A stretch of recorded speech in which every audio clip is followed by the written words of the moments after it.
podcast is part of the Sports Social Podcast Network.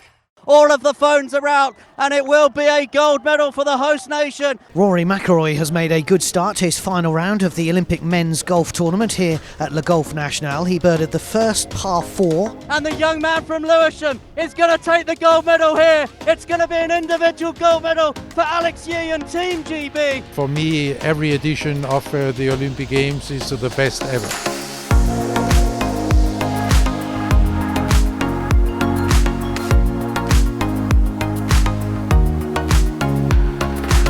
A new intro. Oh, they sound good, don't they? They know what they're talking about. It is the same old Olympic and Paralympic chat. This is Anything But Footy. I think we are 6 years old this year. We are the Olympic and Paralympic Sport Podcast. We cover the games all the time, rather than once every 4 years. And I'm Michael. And I'm John, and we're still reliving Paris, aren't we just? But we are literally being dragged and screaming. No, we are moving forward towards Milano Cortina and looking forward to it and the Winter Olympics next year. We've got a full roundup of the British snow and ice headlines to come. And the latest from the sunshine, or in today's case as we're recording, the rain in Melbourne on the first tennis major is underway. We would always love to hear your thoughts on what we have to say about Olympic and Paralympic sport. You can get in touch with us, see what we're about anytime. Go to our website, that's anythingbutfooty.com. There's a contact us form there. You can always find us on social media as well. We are on all the platforms. Drop us a message. But first up, Melbourne is the centre of attention. Tennis for John these next 2 weeks, the first major of the brand new season. I'm following it as well, but I tend to leave the tennis Not quite as obsessed. No, I tend to leave the tennis chat to you. We're sticking with our old and new theme, some familiar and some unfamiliar faces so far this week. Bring us up to date on what's been happening. Yeah, well, it's great to see Sir Andy Murray smiling. So he's obviously a familiar face, not on the tennis court playing, but as Novak Djokovic's coach. It's very strange to see him sitting by the side. And these are the new pods that they sit, because you're allowed to now officially coach during Grand Slams. So they sit just to the side of the pitch, a bit like the Davis Cup, not quite as prominent on the court. But it's good to see him smiling. And it does take me back to 2019, of course, when he was in tears, when he was so injured and thought they would never pick up a tennis racket again. So fantastic to see Andy and Djokovic performing so well. I don't know whether it's anything to do with the fact that Andy's coaching him, but 2 wins in 4 sets so far to reach round 3 for Djokovic. He's also broken another Federer record, 430 games now won in majors, which is an incredible achievement. 20 years, I heard him saying, Djokovic has now been playing Grand Slam tennis. What an absolute superstar.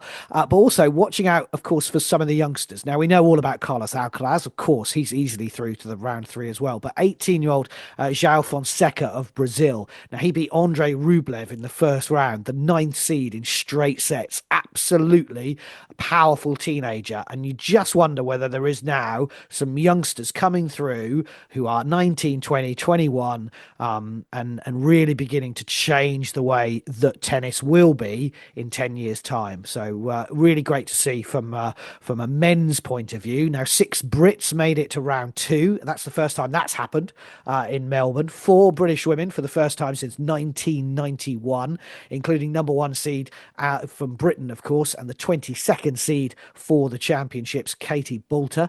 But she did need support from her fiancé, Alex de Minaur, who had won his match. He came over to see her finish the 3-set win over Mourinho of Canada. So she's into round 2. Emma Raducanu, Jodie Burrage and Harriet Dart also progressed from round 1. And a couple of the British men who have been doing well as well. Maybe they're always looking for the next Andy Murray, of course. Jack Draper says he is not the next Andy Murray. He is himself, but he's the 15th seed. But he is the British number 1. He's returning from injury, unfortunately. He's won through to round 2, coming from 2 sets to 1 down to winning in 5 sets against Navone of Argentina. But he is coming back from injury. But it's a good first step for Jack in this first week of of these slams. And also Jacob Fernley. This could be the next Andy Murray. He's a 23-year-old Scot from Edinburgh. He spent 5 years playing tennis in America, so he knows the American hard court system. And his rankings are just rising and rising and rising. He was at Wimbledon last year when he lost to Djokovic in the second round. But this is his first Grand Slam tournament away from home, if you like. He's 86th now in the world, so into the top 100. And he beat Nick Kyrgios, the home favourite, of course, who was slightly injured on the John Cain Arena, but a brilliant performance from Jacob Fernley, a name to watch in the weeks to come. So, as you say, Mike, I've been watching and listening to Tennis Breakfast on BBC Sounds, watching Discovery, and someone said the phrase that tennis is the toughest sport in the world. It got me thinking, because is it? I mean, you and I always say in World Athletics, and John Ridgen said to us and Seb Coe, that athletics is the hardest sport in the world to win something. So I suppose it depends on how you measure it. But what do we think? Tennis, athletics, what are the hardest, toughest sports in the world? Yeah, it's all about your definition, though, isn't it? Because why I would say and put tennis as a real tough sport is the circuit. Because, to be a top tennis player, you are traveling around the world for 48, 50 weeks of the year, aren't you? Yep, You're rocking up in different cities and you're playing another tournament and you're starting in the first round or the qualifiers, whatever.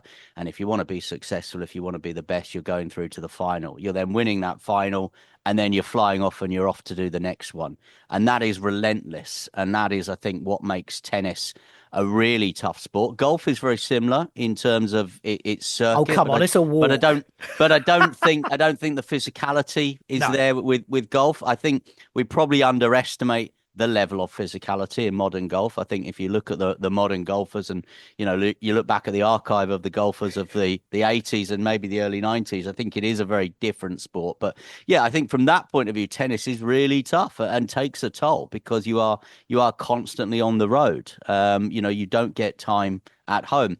Athletics, I think, is tough in terms of, as you say, trying to win a medal at athletics. I think that is, and we always say, and we've always been told that it is the toughest sport to win a medal. Daley Thompson was the first person to ever say that to me. He said that there's no harder sport to win an Olympic medal in than athletics. I'm not going to argue with Daley. No, you're not going to win, are you? I mean, the guy wins everything, even races to the train station in Paris, which we used to do after the athletics finished. So I think from that point of view, athletics is very tough. But in terms of the circuit and winning week in, week out, or every couple of weeks looking to try and peak, athletics has nothing the same as tennis. I mean, there's an outdoor season, there's an indoor season. Some people won't do the indoor season. They'll just focus on the outdoor season. You might not see some athletes for months on end, but they'll just come out and compete at the major championships. Athletes are judged, I think the public perception is track and field athletes are judged probably annually. That's what World Athletics would like, at least, that they're judged at an Olympics, a World Championships, or this new event that we've got coming soon as well. The tennis players, we know they're judged at least 4 times a year at the majors, but actually they're probably being judged week in, week out in that respect. So I think it's a very different setup, different circuit, very difficult to compare because it's not like for like. Yeah, tennis was ranked 7th by ESPN as the most challenging sports in the world. But football was ahead of that. So I think that's probably a bit nonsense, to be honest. I agree with you. You need endurance. You need speed. You need power. It's an individual sport. It's all on you. And I think what you said was really interesting, that from a tennis point of view, you're playing all the time. So that means if you lose a match, oh, well, don't worry, there's another one next week. But if you're in athletics and you lose, there's not one necessarily straight away that you can get back on the wagon. And I wonder as well, I talk about winning things. I was trying to think about tennis because I mentioned Fonseca, the Brazilian from South America. Argentina, we know, are very strong. It's very strong in Eastern Europe, but South America and Europe. But of course, Asia is probably increasing slightly. Africa, there's not them players coming through from a world point of view, but you look at Africa, of course, from an athletics point of view, and you get a lot of medal winners. So again, the tennis world is quite patchy. Does that make sense?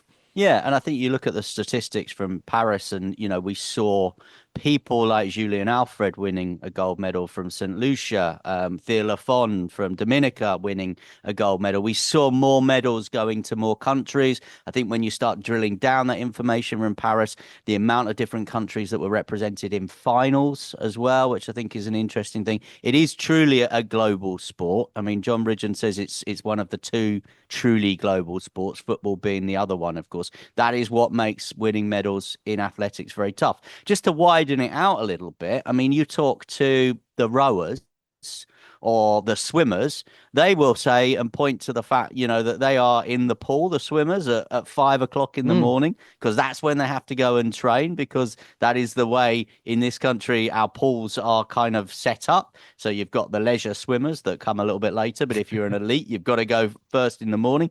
The triathletes, I mean, they're trying to do 3 disciplines. They've got to be good across swimming, rowing, and cycling, all of which the physicality is demanding individually, to then try and bring all those 3 together. And the rowers, I mean, you only have to go back and watch, those documentaries about Steve Redgrave that they made back in the day, and look what the rowers put on the line on the ergo. But is some of that just training? So from a tennis point of view, effectively, as you said, whether it's slams, majors, or ATP events or WTA events, you could play for hours every day in a match. Yeah. And that's the difference, isn't it? That is the difference. That's why tennis is, I think, the only other sport like tennis like that is golf, as I say. And I think if we're defining tough as in, the toll it takes on your body, then probably tennis, I would suggest, outranks golf from that point of view. They're the only two that have got that circuit that takes the toll then on, I think, your general life and well-being. I mean, try to be a family person. And Andy Murray spoke to you in Paris, didn't he, about the fact that he felt it was time to get off for various reasons. One, his body was giving up, but 2, he's married with loads of children and he wants to spend some time and watch them growing up. He's very happy to be in Australia for 2 weeks. Well, yeah, as a father who had to rush to school this morning because his near teenage daughter forgot her school bag. Exactly. He's not dealing with that, is he? And then, I've got a certain amount of sympathy. I think we should do an adult gap year at some point. Because I never took a gap year after I left school. It's called a sabbatical, I think. Is it? Well, I'm thinking gap year. We go down under to Australia. We maybe catch some Ashes cricket tests in Melbourne. We maybe watch the start of the Sydney Hobart boat race, and then we head over to the Australian Open and watch some tennis. Maybe catch a Lions tour while we're there as well. I think that's the perfect way to be fair. It's a big year for Australia, as you say, sporting wise. But I do think you're right about, from a tennis point of view, that it is this all year round thing. Because what are we? 15th of January as we record. And we're in the middle of the first major. Now, of course, in Australia, it's the middle of their summer. So it's the equivalent of our Wimbledon. Yeah. But it's right at the start. To be able to, I think the season ends, in November from a tennis point of view. And a lot of people don't do the post-US Open season, I appreciate. And then you go away and then you come back ready, refreshed. But it's, we all know what it's like to come back after the festive season and perform. And it's like the start of a new year in September for people who work from a school point of view or whatever. You come back in January and you got to win a major. That's a heck of an ask. Yeah, and I think obviously the tennis players will be a different makeup. They probably won't have sat there for 2 weeks like you and I did. I became a third Ferrero Rocher, a third mince pie, and third cheese over, and I discovered over Christmas that I would quite happily live on meat on sticks. And I suspect if you're a top tennis player, you've probably not quite had that Christmas and New Year break. But as you say, after the US Open, there are still major things. You have the big end of year tournaments, Davis Cup and things. It wasn't that long ago that people were competing for their country, trying to win a Davis Cup. We remember how important that was, to Andy Murray, and then a few weeks later, you're being asked to go again. It's an interesting discussion. You need to set those parameters, as you said right at the start. Well, how are you defining tough? Are you defining that as, the circuit that you're on during the year? Are you defining that as physicality? What are the measures that you're talking about? But I do agree it's very tough, and I think we've seen the toll it takes on the top tennis players. And just to finish on this, you've written a great blog this week about what's coming up from a sporting point of view. You mentioned some of the stuff in Australia, but from an athletics point of view, we're right back into it. Yeah, indoor season is there. I mean, if you follow the social media feeds of a lot of our major names, there's a lot in South Africa training at the minute. Jasmine Sawyers, obviously, whose season last year was written off because of injury. She's out in South Africa at the moment. The likes of Keely Hodgkinson and Georgia Hunter-Bell, as we now need to call her, they're overseas at the minute doing their warm weather training.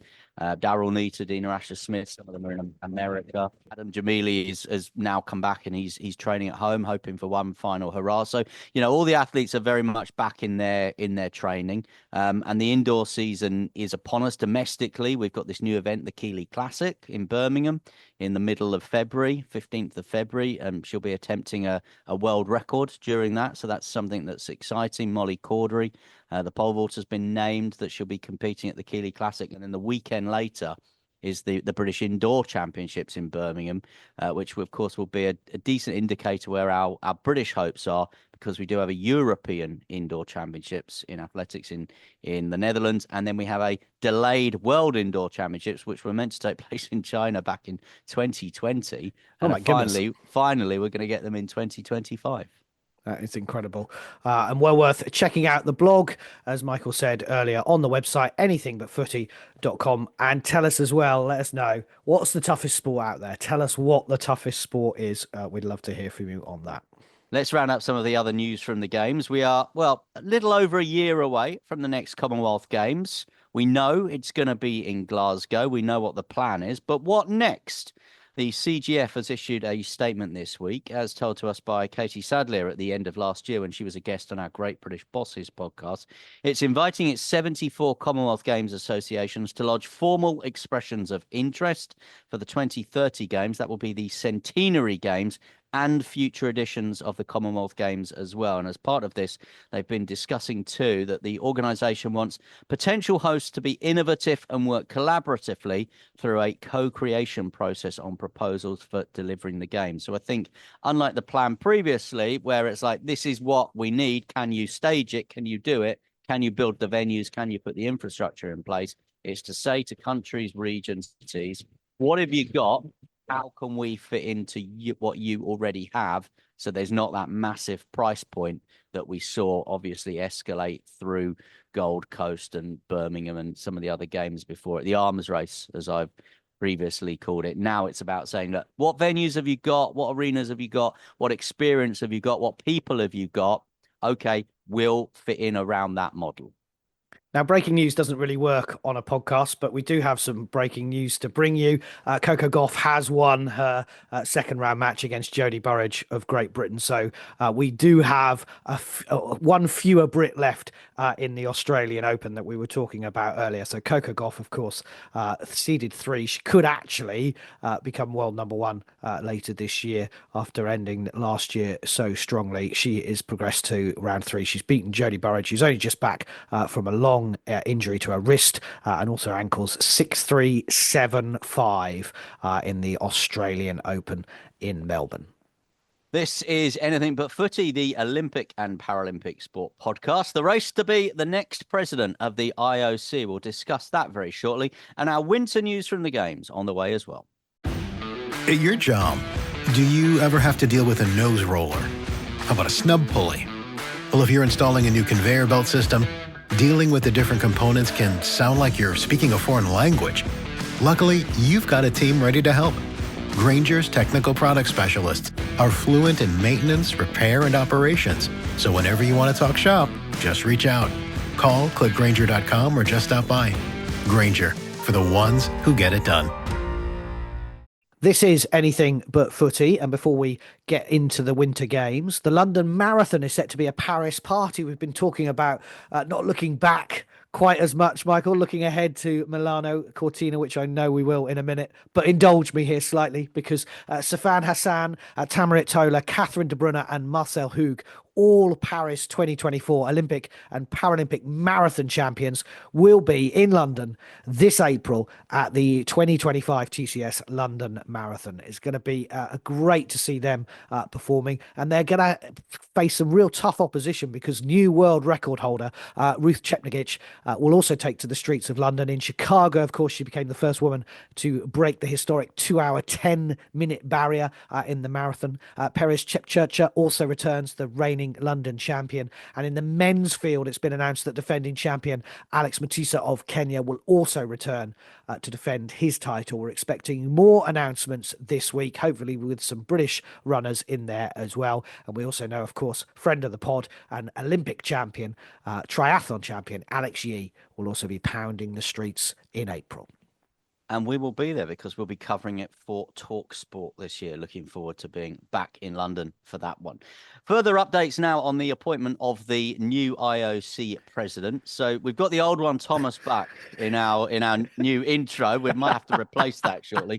The race is on to replace Thomas back. The election of the IOC president is currently planned to take place on the 20th of March. Now, Phil Barker, another friend of the pod, Olympic historian, follows these things very, very close. I don't think anyone on the planet follows these things as close as Phil Barker. He's told us that Lord Coe is certainly not the standout candidate, certainly not the favourite candidate amongst the IOC members. Juan Antonio Samaranch Jr., he said, would be the one to watch, and Kirsty Coventry, former swimmer, of course, would be the other one to watch. With Lord Coe currently, he says, behind them in the race. But Lord Coe's been behind in an Olympic race before and ended up on top, so I wouldn't write him off just yet. Yeah, both on the track, of course, in the 8 and 15, and of course bidding for the London 2012 games as they became the 2012 games. Everyone thought Paris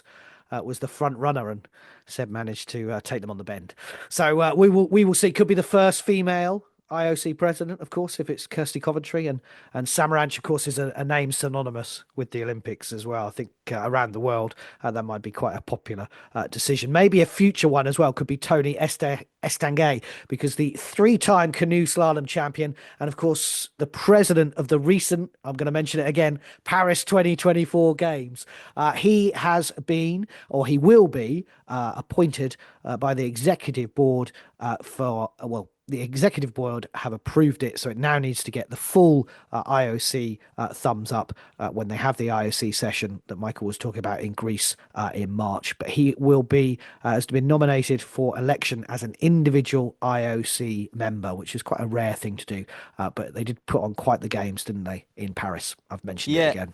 Yeah, and we should point people in the direction of something on the BBC iPlayer, actually, which is a 2-part documentary, 2 1-hour episodes. It's called The Heart of the Paris Games, and episode 1 focuses on the build-up. Tony Estanguet obviously is central to it, but the filmmakers had amazing access, and it's beautifully shot and brilliantly put together as well. So part 1, John watched this and then pointed me in the direction. I did have it on my to-do list, and I finally got around to it. Part 1 is all about the build-up, the arrival of the flame in Marseille, and the torch relay, and lots about obviously the water quality in the River Seine. Part 2 kind of intermingles the problems of the opening ceremony. And we talked extensively on that opening ceremony about the rain, and Thomas Joly, who was the creative director, was in tears on the morning. He just kept saying "il pleut, il pleut, il pleut," because he just didn't think that we were going to get the weather. There's a great moment when Tony Estanguet tells President Macron, he says it's fine because the ceremony will start when it's dry and it will end when it's dry. It was not dry when it ended. Trust me. I was the wettest man in Paris that night because I was there right to the end to describe the final moments. But the second half then intermingles quite a lot of the action from the Olympics and the Paralympics with some of that build-up to the opening ceremony. It's called The Heart of the Games, and it's on the BBC iPlayer. Well worth checking out and watching, I think. Yeah, absolutely, absolutely. So, as promised, we're not just looking back at Paris, but we're moving to Milano Cortina and the Winter Olympics, Michael. Yeah, I need a jingle. I want it to say Away Docs Winter Wonders with a bit Nice. of blinky plonky music.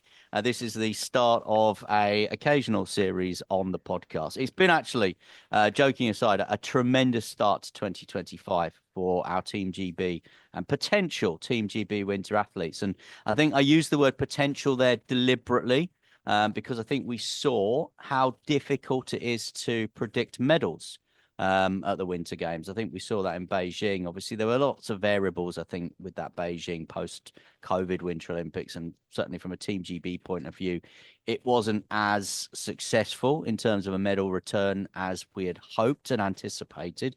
And we've spoken in the past about various reasons. But what I would say, and I think what Eve Muirhead, the chef de mission, an Olympic champion herself, of course, in the sport of curling. I think what she would say is there's potential.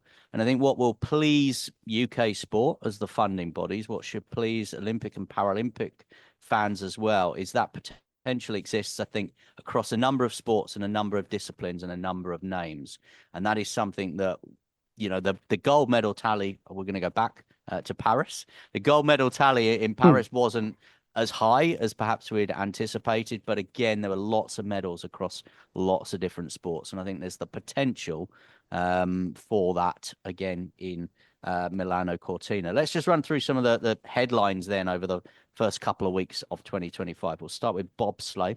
Brad Hall's four-man team have won their first World Cup gold in 2 years, and actually the first non-German crew to win in Winterberg since 2012. So Brad Hall is part of the quartet. Taylor Lawrence, Greg Cratchit, and Aaron Gulliver obviously also in there. Wow. They were the quickest in both runs, the first time together actually in over a year because they've been a little bit injury hit as well. The big date for the diary is in March when the bobsleigh World Championships take place, and I think then we'll see where Brad Hall and the team are compared to the rest of the world with less than a year to go to the Winter Olympics. And staying in Winterberg, Matt Weston won a World Cup medal, a World Cup gold medal as well. It's actually his sixth medal in 6 events. And in doing so in the sport of skeleton, he's overtaken GB's Marcus Wyatt. And now Matt Weston leads the overall standings, and Wyatt's in the silver medal position in the World Cup. Weston won silver last year at the European and the World Championships, and we'll be looking to upgrade those this year. So we look forward to a skeleton World Cup as well. And again, reasons to be cheerful there for winter sports fans and general Team GB and Olympic sport fans. And the one name I think a lot of people will begin to start talking about, begin to capture the public imagination in the build-up to the next Winter Games will be Mia Brooks, a teenager who's now won back-to-back big air titles. She won the first one in Beijing. I think that one was the end of last year. And she won the second one in Klagenfurt as well. And is that skiing, Michael, or is it snowboard? Snowboarding. So, yeah, big air snowboard. So there's going to be lots of these definitions that we'll need to get across, and we'll try and help you with over the next year or so as we build up to the Winter Games. By the end of it, we'll all be experts again, of course. So, and we've got some new events. Obviously, the IOC are constantly looking to innovate, both in the summer and the Winter Games. So we're going to have ski mountaineering in northern Italy. So that's basically a race up the side of a mountain on skis. So that one will be interesting as well. I'm not sure there'll be necessarily a Team GB hope in that one. And isn't it part of Seb's proposition to be the IOC president that maybe you move cross country into the Winter Olympics as well? I know we've talked about this so many times. Yeah, well, he's actually gone wider than that, actually. And I don't think he's proposing it as this vote for me, this will happen. No. I think he's just starting the conversations. And actually, I think he's quite sensible in doing it. Cross country's one, and I think cross country would fit into a Winter Games really well. It obviously moves away from the snow and ice, which is kind of like the two key building blocks, if you like, of the Winter Olympics. But no, he has actually gone a little bit further and said maybe we could start moving some of our indoor sports at the Summer Olympics into the winter footprint. So it's a tough one because it all essentially boils down to infrastructure, doesn't it? And we know that the plan for Milano Cortina, the footprint of those games is very problematic in terms of the practicalities of getting around. You've kind of got 3 centres across northern Italy. You're trying to, negotiate your way through or around or over mountains to get from one to another. If you then started dropping some of the arena sports from the Like summer badminton. games, like badminton, for example, that you play in the summer, you play in the winter. I mean, you're in an arena; it doesn't really matter what time of year it is. But then you do need a winter resort that has an arena again. So I think you're just maybe potentially there opening up the winter games to be even more sporadic. So we saw that in Beijing, which probably could actually host a winter games with more summer sports in. But we know that the mountains were quite a long way away and it all took place on fake snow. You go back to like a Lillehammer in 1994, there's your picture postcard winter resort, but they certainly wouldn't have the venues to bring badminton or taekwondo into the games. It's worth discussing. It's worth a conversation. And I think, Lord Coe's right to raise it because everyone wants to be in the summer games, but how much bigger do you want it to be? How much bigger can it be? How much bigger should it be? I mean, those are the 3 questions. Maybe actually elevating more sports into the winter games might be the way forward. It's something to be discussed, and well, he might get the chance if he comes up round that final bend and wins that election. Sorry, go on. You've got one more point on this. I've got one other thing I just want to say. Yeah, but just very quickly on Milano Cortina, we've got our spies out and about. We're building up to our year to go preparations. My understanding, the ice hockey stadium that's being built outside of Milan, so it's kind of it's not central, but it's kind of on the ring road of Milan, out on the motorway system. That it will be the venue for the ice hockey, and the skating, and then it's becoming a music venue. And probably one of the biggest music venues in the world, a bit like the Co-op Arena up in Manchester, and that's their legacy. So yes, they can convert it back to ice if they needed it ever in the future. But I think what you're saying and what Seb was saying, that yeah, if you want to put on those events, if there are arenas, then that's fine. But you don't want to still keep building more and more arenas just to put on badminton in the Winter Olympics.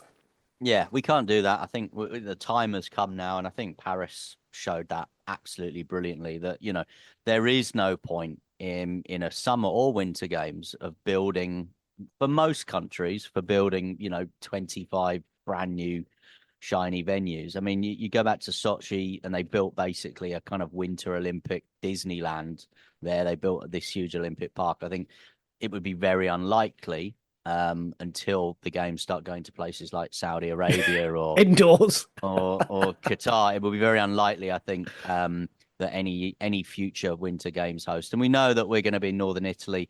We know we've got the French Alps. We know we've got Salt Lake City. So going back to places that are familiar. So I wouldn't imagine, with the way that we've got the hosts set out at the moment, that there would be many revolutionary changes to the winter games for probably, I would suggest, the next 5 to 10 years. But after that, I thought you were going to say our lifetime. I was like, oh God, we're getting to that point where we're now saying in our lifetime. I wouldn't write it off that we might in our dotage be sat watching badminton at the Winter Olympics. But I just wanted to mention 2 other people that have announced retirements in the world of Olympic sport over the past few days.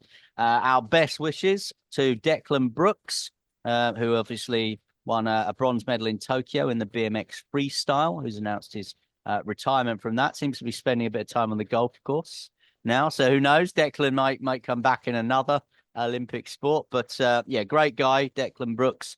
John and I worked on a radio series that he co-presented with us.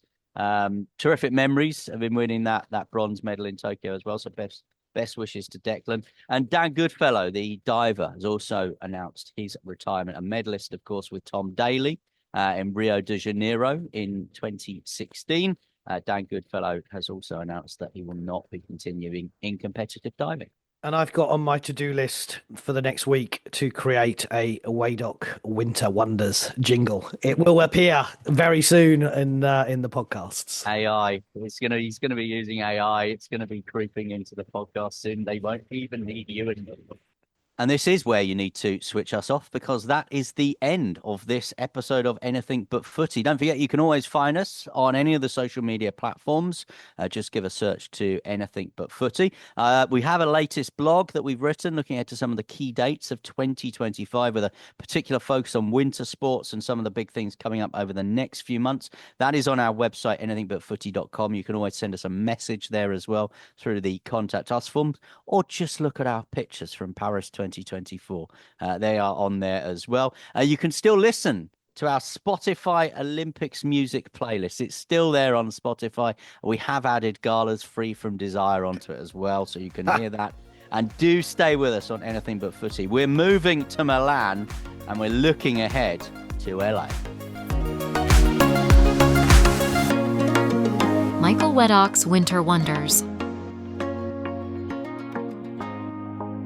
Michael Weddock's Winter Wonders.